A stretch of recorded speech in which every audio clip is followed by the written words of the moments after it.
Entre aplausos y vítores, el líder norcoreano Kim Jong-un salió a escena la noche del viernes para celebrar el 75º aniversario del partido gobernante. En su discurso, Kim Jong-un instó al pueblo a mantenerse firme frente a los tremendos desafíos planteados por la pandemia de coronavirus y las sanciones impuestas por Estados Unidos a su programa nuclear. Sin entrar en las críticas directas a Washington tras 2 años de estancamiento de las negociaciones sobre el desarme, el líder norcoreano sí quiso hacer una advertencia. Su país seguirá fortaleciendo su fuerza militar para autodefensa y disuasión y hará uso de ella si son atacados.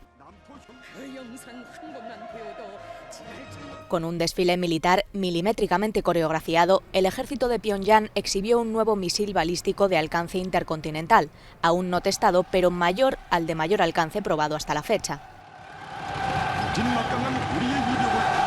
Retransmitido en diferido horas después en la televisión estatal, el gran desfile para conmemorar los logros del Partido Único y su líder congregó a decenas de miles de espectadores.